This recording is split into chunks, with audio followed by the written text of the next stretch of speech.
amigas y amigos. Como cada programa traemos un invitado especial y en esta oportunidad traemos un invitado que para mí es histórico. Antes de pasar a hablar con este invitado especial, quiero traer una cita de otro hombre que para mí ha dejado un legado importante en el mundo y especialmente para la lucha del pueblo negro en el mundo. Y la frase es la siguiente: un pueblo sin el conocimiento de su historia pasada, el origen y la cultura es como un árbol sin raíces. Marcus Garvey. Y hablando pues precisamente de Marcus Garvey, quiero también traer hoy un tema que para mí es importante, como para los televidentes, y es conversar acerca de la situación política del país, pero también qué está pasando con las políticas y la normatividad que se rige desde el Congreso de la República. Y en ese sentido traemos un invitado, diría yo que históricamente fiel a sus principios, a su lucha, pero también a su pensamiento ideológico. Él es Israel Zúñiga Iriarte, senador de la República, y especialmente es uno de los senadores que ha generado mucha polémica en el país, y es porque normalmente el país no ha asumido esa bandera en torno a la defensa de la paz. Sin embargo, aquí vamos a conversar de eso y otras cosas más. Senador, muchas gracias por estar aquí. Gracias a ti y a tu teleaudiencia. La posibilidad que nos brindan de transmitirle al país la necesidad imperiosa que hay de construir la paz desde los territorios. Y esa paz solamente es posible si cada uno de nosotros aportamos en esa construcción y soñamos y apostamos a consolidar esos sueños. Quiero entrar con una pregunta. Para usted, como hombre negro, ¿cuál es la importancia de que hoy esté ocupando una curul en el Congreso de la República como senador, siendo un hombre negro? Es decir, ¿qué tanto le costó estar hoy ahí en esa curul? El escenario como tal no es desde donde se construye nación. Es un paradigma que hay que romper. Pero también es una necesidad histórica estar allí, dado el hecho de que las decisiones y las políticas públicas y el accionar y el quehacer de la nación se define en ese escenario. De ahí la importancia. Pero individualmente, particularmente, somos más amigos de la acción política, de cómo empoderamos a las comunidades y en especial al pueblo negro de Colombia a la acción política que permita incidir en las políticas públicas. Muy bien, senador. En ese sentido, entonces, quiero que ahoritemos, porque creo que hoy nuestro país requiere esa fuerza, esa necesidad y esa unión del pueblo negro y especialmente abrir camino a muchos hombres y mujeres que desde hace mucho rato vienen incidiendo en la política. Salud, senador, y esto es cortesía y para la familia. Delicioso. ¿Tienes su secreto? Tiene su magia. Y acá también tenemos un bocadito, senador, con mucho gusto. Gracias. Un bocadito de para la familia, cortesía. Y también de doña Tomasa, quienes que nos vienen consintiendo hace mucho rato con las bebidas ancestrales del Pacífico. Senador, hay varias cosas en Colombia que hoy, digamos, los ciudadanos del común de a pie no han tratado de interiorizar, y es esa veta que tienen, digamos, con los grupos armados, pero también como hoy, por ejemplo, un movimiento político como las FARC, que hizo la dejación de las armas en el 2016, ¿cierto? Pero como eso, hoy ha venido, 2016 no fue, sino el 2017, exactamente. Pero como eso hoy ha podido, digamos que, tener un movimiento político al interior del Congreso de la República. Es decir, ¿qué ha venido haciendo, por ejemplo, las FARC al interior del Congreso? Yo creo que para darle una respuesta exacta a esa pregunta hay que ir al contexto histórico. Y cuando digo contexto histórico, hay que mirar el origen de los partidos políticos en Colombia y qué nos ha venido ocurriendo como país a partir de la denominada Guerra de Independencia. Colombia no ha vivido una década de paz. El que haga una referencia histórica sabe eso conscientemente. Es más, Sí. en Colombia los partidos y la gobernanza ha correspondido a pactos posteriores a conflictos. Desde la Guerra de Independencia hasta esta parte. Sí. Pero en lo que nos atañe, hacer referencia a un periodo mucho más corto, por ejemplo, el Tratado de Neerlandia y Wisconsin, de la Guerra Liberal Conservadora. Todas las atrocidades ocurridas en la famosa Guerra de los 1000 días quedaron en la impunidad. Y los partidos pactaron la gobernanza. Posterior, el asesinato de Jorge Eliezer Gaitán es producto precisamente de ese pacto entre los liberales y conservadores. Y volcaron el país nuevamente a un ciclo de violencia. Sí. Y esos partidos, los herederos de esos partidos, puedes hacer un sondeo, permanecen hoy en el Congreso. Es más, son los mismos apellidos, ni siquiera a través de otros personajes. Lleras, Vargas, Ospina, Leivas, López, Turbay, allí están. Holguín, allí están. Gerleines. Los únicos advenedizos Sí. fueron los Serpas y los Samper, como lo diría Vargas Vila, que son apellidos que corresponden a una ralea de delincuentes. Sin embargo, fíjate, llevaron el país a este último ciclo de violencia de los 53 años representado precisamente en quienes se quedaron por fuera de ese tratado, a quienes sacaron del escenario político. El gaitanismo, ¿qué se hizo en Colombia? Lo arrasaron, lo exterminaron. El liberalismo real, ¿qué se hizo en Colombia? Los que no se arroparon en el trapo rojo para negociar fueron exterminados y excluidos. Claro, masacrados. ¿Dónde se reagruparon? En lo que hoy conocemos como guerrillas armadas. O sea, son organización política buscando expresión política. Organizaciones militares que se fueron obligadas a la acción militar para poder abrir un espacio político. En la década de los mediados de los 90, la mayoría de las guerrillas del país se desmovilizaron. La mayoría. EPL, Quintén Lame, Corriente Renovación Socialista, EPL, bajo un llamado que ha sido cíclico, inclusive en las negociaciones de violencia en Colombia, constituyente. Senador, hablando de todos estos asuntos del país, podemos, más bien, voy a preguntarle algo. Para usted, ¿qué significa su nieto?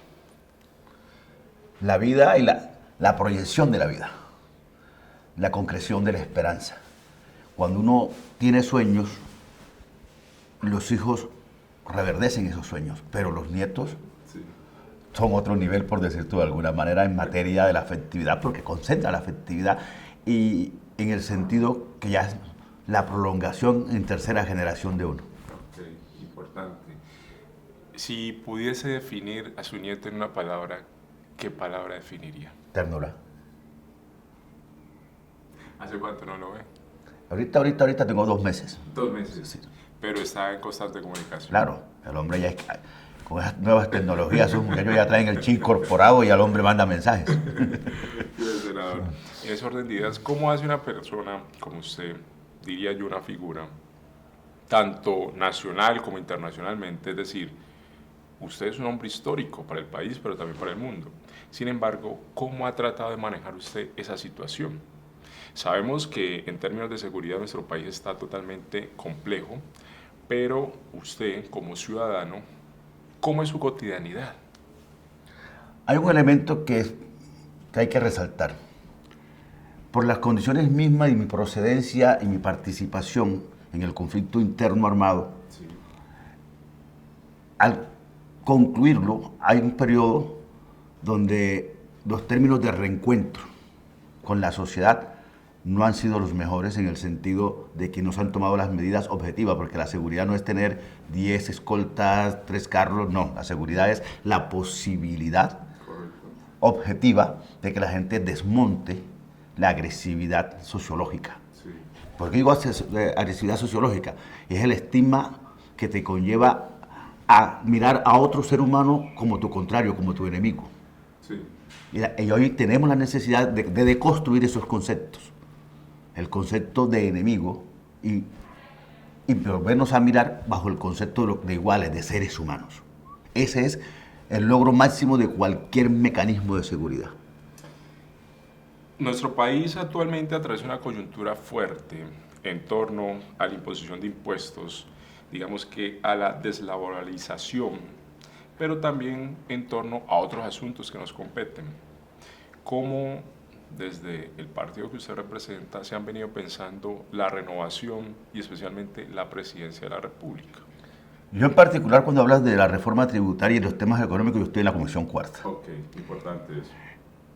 Hoy vimos esa amenaza que pende sobre la sociedad colombiana de una reforma tributaria infundada y que es un asalto a la mesa de los colombianos, al bolsillo de los colombianos, a la posibilidad de vida digna de los colombianos. Mira, en solo excepciones tributarias, Colombia deja de percibir 90 billones de pesos anuales. Con B de burro, ¿no? Billones. Billones de pesos. La reforma pretende recaudar 24 billones. El camino expedito, si realmente hay un hueco fiscal, ¿cuál sería? Reducir las excepciones y garantizarle a los colombianos el buen uso de los recursos. Entonces, aquí quienes estructuralmente e históricamente han mandado el país, Sí. lo han venido saqueando de manera sistemática. Se auto-excepcionan del pago de los tributos. Y los tributos que se recaudan, la corrupción se lleva más del 70% de esos tributos. Es importante, senador, porque ha sido un tema muy, digamos que, polémico en el país. Sabemos que el actual ministro de Hacienda, Carrasquilla, dice que Colombia no tiene caja. Es decir, tiene caja para 2 semanas, diríamos nosotros 15 días. Sin embargo, el Ministerio de Defensa, la Casa de Nariño, entre otros ministerios, gastan y gastan y gastan y gastan dinero. Gastan dinero. En ese sentido, ¿qué pasa? Es decir, ¿por qué le mienten al pueblo, pero también por qué están sometiendo al pueblo colombiano con tantas improvisaciones? ¿Eso a qué se debe, senador? Esa es una mentira por partida doble, de la inexistencia de la caja, anunciarlo ahora. Sí. Es que Colombia no ha tenido flujo de caja los últimos 20 años. No ha tenido esa caja. Se ha venido utilizando los recursos en la medida que ingresan. O sea, no hay una caja allí. Es más, ahí se le olvida, por ejemplo, sí, que al inicio de la pandemia, este gobierno solicitó créditos. Correcto. Es más, vendió sus reservas, agotó parte de sus reservas. Es más, este mismo gobierno iba a hacer un préstamo a la empresa privada Avianca por 236 millones de dólares. Entonces, ¿cómo nos explicamos que hoy nos digan no hay flujo de caja, pero hace pocos meses teníamos la disponibilidad para prestarle a una empresa privada 236 millones de dólares? Entonces, la incoherencia en términos de planeación económica, sí, lo que deja expuesto es que han venido manejando el país como si fuese una tienda, sin planificación real. Y, fíjate, ¿cuál es el mayor elemento de valor a nivel global? El oro. Y Colombia se da el lujo de entregar la explotación minera en concesión a empresas que explotan y autoevalúan qué impuestos pagan. En ese mismo sentido se dice que una de las empresas más fuertes que ha venido explorando, más bien saqueando recursos del Estado colombiano acerca del carbón, que está precisamente en el sur del país, en el Atlántico. Esta empresa, que es una multinacional, dice irse de Colombia porque pues el Estado colombiano no le garantiza condiciones. ¿Qué opinión le merece usted que esta empresa se vaya supuestamente del país en aras de dejar, por ejemplo, lo no inexplorado en los territorios?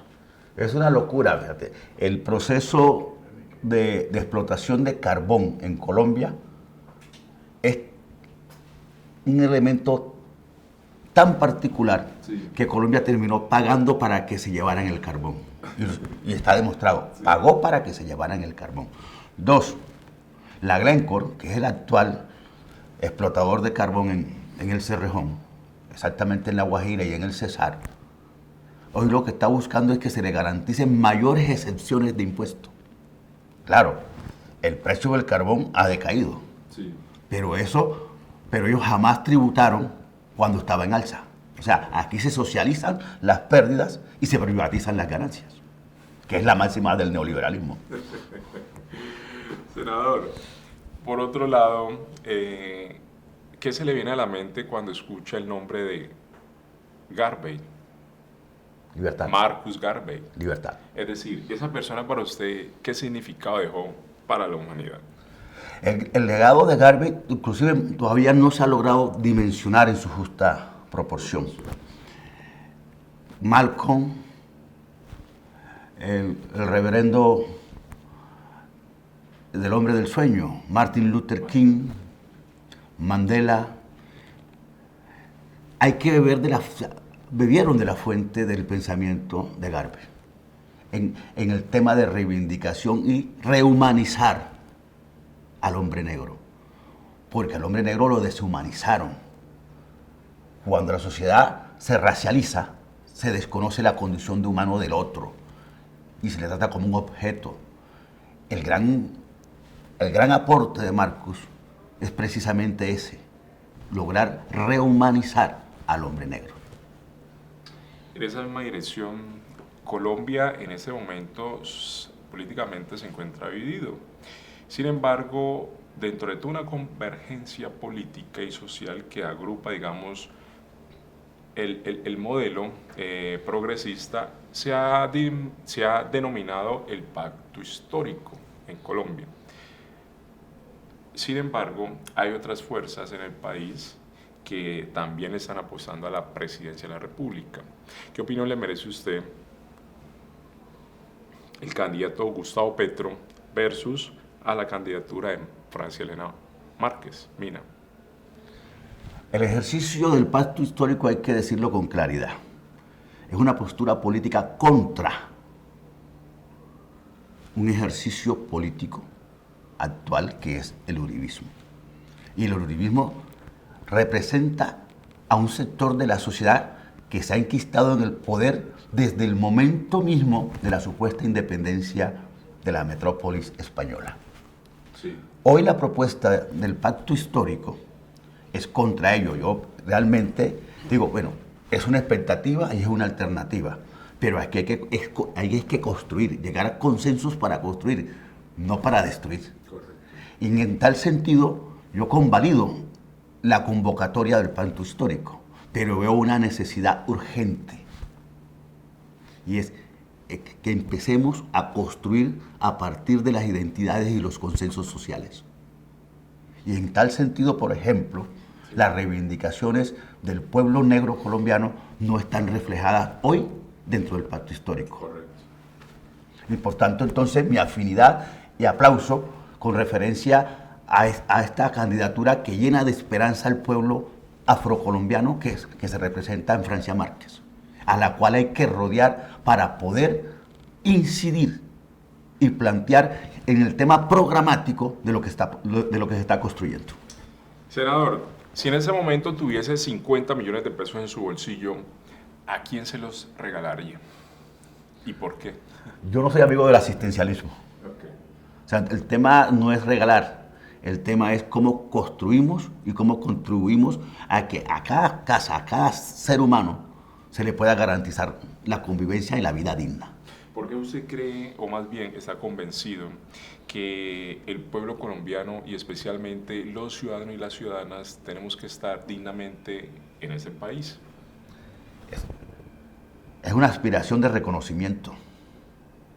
Y esa aspiración de reconocimiento la tenemos absolutamente todos los seres humanos. Es más, es una necesidad esencial. Sí.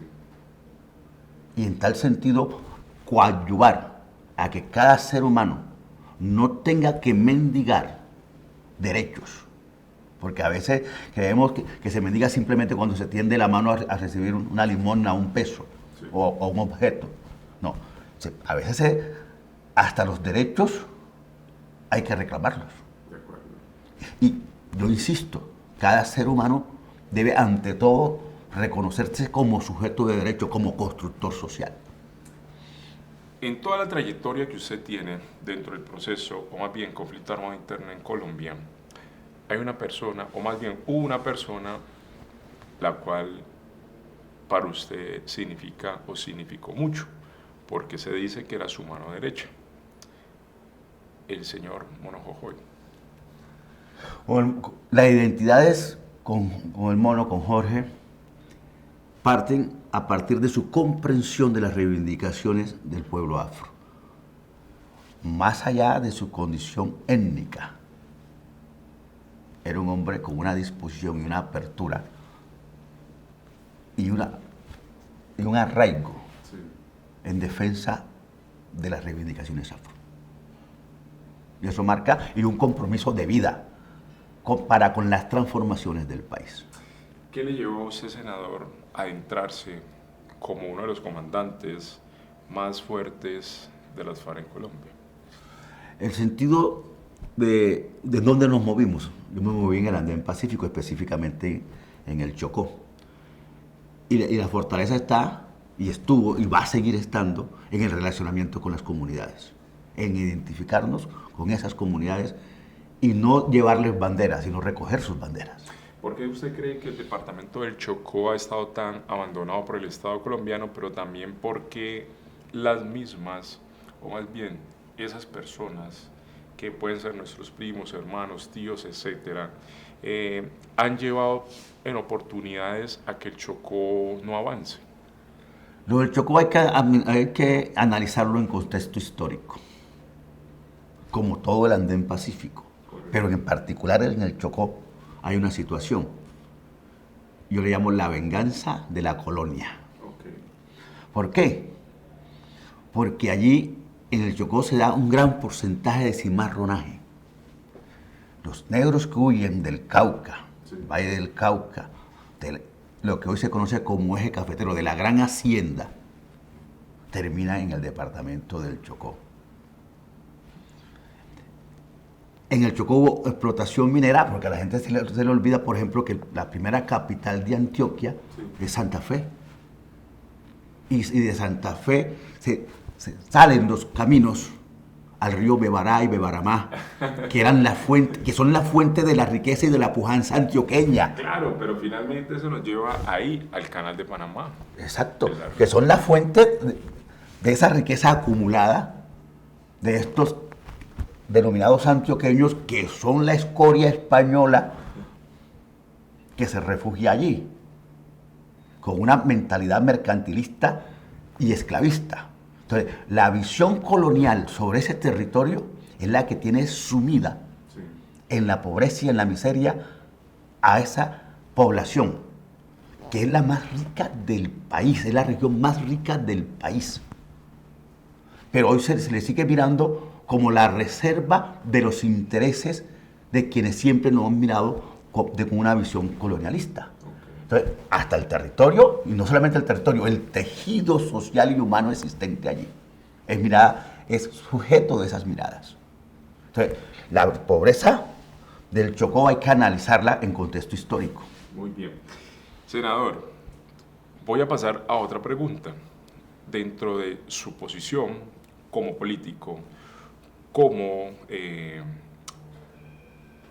dirigente, ¿qué opinión le merece usted que esos personajes, por decirlo así, hayan decidido tomar nuevamente las armas y constituirse como la segunda Marquetalia? Hay unas circunstancias muy particulares que hay que analizar. La perfidia del gobierno con referencia al acuerdo. El entrampamiento a algunos dirigentes para alzárselo, como decimos popularmente, hacia los Estados Unidos. El incumplimiento fáctico de los elementos centrales del acuerdo en materia de reincorporación y la desesperanza sembrada en la gran mayoría del pueblo colombiano. Eso genera unas condiciones que algunos toman una decisión, para mi concepto, apresurada, porque hay que decirlo, es mucho más difícil construir la paz que hacer la guerra. Y tendríamos, y hemos asumido el reto de asumir la construcción de paz. Porque la paz no es un pacto entre élites de la insurgencia y el Estado. La paz es una construcción social. Y que inicia con un pacto de no agresión entre las partes en conflicto, pero que necesariamente tiene que generar mecanismos de participación desde los territorios y con las comunidades. Mientras eso no ocurra, no va a ser posible construir paz. Senador, hay algo que atraviesa el país y es la decisión de los Estados Unidos, de Norteamérica. ¿Qué opinión le merece usted que John Biden no haya invitado a Iván Duque a su posesión el 4 de julio? Es una ruptura histórica. La injerencia en la política interna norteamericana, y ellos que se meten en todas partes, sí, pero no le perdonan a nadie que pretenda incidir en su política interna. El gobierno colombiano actual cometió el error histórico de pretender incidir en las elecciones. Y eso fue una cuenta de cobro y una advertencia clara. Señores, ustedes no pueden, no deben, no tienen por qué pretender hacer ese acto. Ustedes son nuestros subordinados políticos. Sí. No pretendan invertir la ecuación. Entonces, ese hecho, porque ni siquiera, fíjate, ni siquiera Venezuela, con todo lo turbio de la relación Venezuela-Estados Unidos, no invitaron a nadie, pero no llevaron a Guaidó. Y aquí invitaron al quien estaba en la oposición política del gobierno, al señor Juan Manuel Santos. Claro. En ese sentido, senador, creo que, más bien, ¿usted qué opinión le merece? Se viene advirtiendo desde el gobierno de los Estados Unidos la no fumigación con glifosato en el país, pero también se viene advirtiendo darle un lugar ser al conflicto interno y especialmente a los asesinatos de líderes y lideresas sociales en el país. Y desde ahí el Congreso de los Estados Unidos le hace un llamamiento a Colombia, o más bien al gobierno colombiano. ¿Qué opinión le merece usted estas dos advertencias que hace los Estados Unidos a Colombia en estos dos asuntos? El tema de la fumigación muestra un hecho contundente: el fracaso de la política antinarcótico adoptado como guerra contra el narcotráfico. Sí. 2.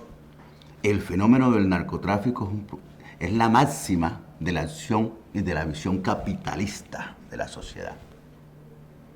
Y se ataca el eslabón más débil del fenómeno, correcto, que es la producción de hoja de coca. Yo te voy a poner un dato concreto. Sí. La cocaína, que es el producto, porque no podemos confundir la coca con la cocaína, el 50% del aporte de lo que es la cocaína es la extracción del zumo de la hoja de coca. Pero el otro 50% son insumos químicos. ¿Quiénes son los mayores productores a nivel global de ese otro 50%? Las industrias. Hoechst de Alemania, de Holanda, perdón, Bayer de Alemania y los laboratorios norteamericanos. ¿Alguna vez hemos escuchado tomar medidas para el control de producción de esos insumos? Sí. 2, otro datico. Ajá. De cada dólar producido por el narcotráfico, el 80%, 80 centavos de dólar, se distribuyen entre los Estados Unidos y Europa. A América Latina llega el 20 centavos en la producción per cápita, en la distribución de la ganancia. Sin embargo, la guerra se ha concentrado en América Latina. Los mecanismos de control y prevención a la drogadicción en los Estados Unidos no existen. Sí. Hasta Mike Tyson tiene su propia industria y comercialización de marihuana. No, eso es otro fenómeno diferente, Sí. porque la marihuana, que son las famosas drogas suaves Ajá. y que son de producción directa y sin insumos, fíjate, a la que no genera insumos industriales se le está liberando a nivel global. Claro, pero es que Pero entonces lo que también- les conviene es la prohibición, porque la prohibición es la que eleva el precio. Si tú mañana legalizas la coca, Sí, el precio se desploma. correcto. Entonces es un problema de análisis financiero, es un problema económico, cuyas consecuencias estamos pagando los países de la periferia.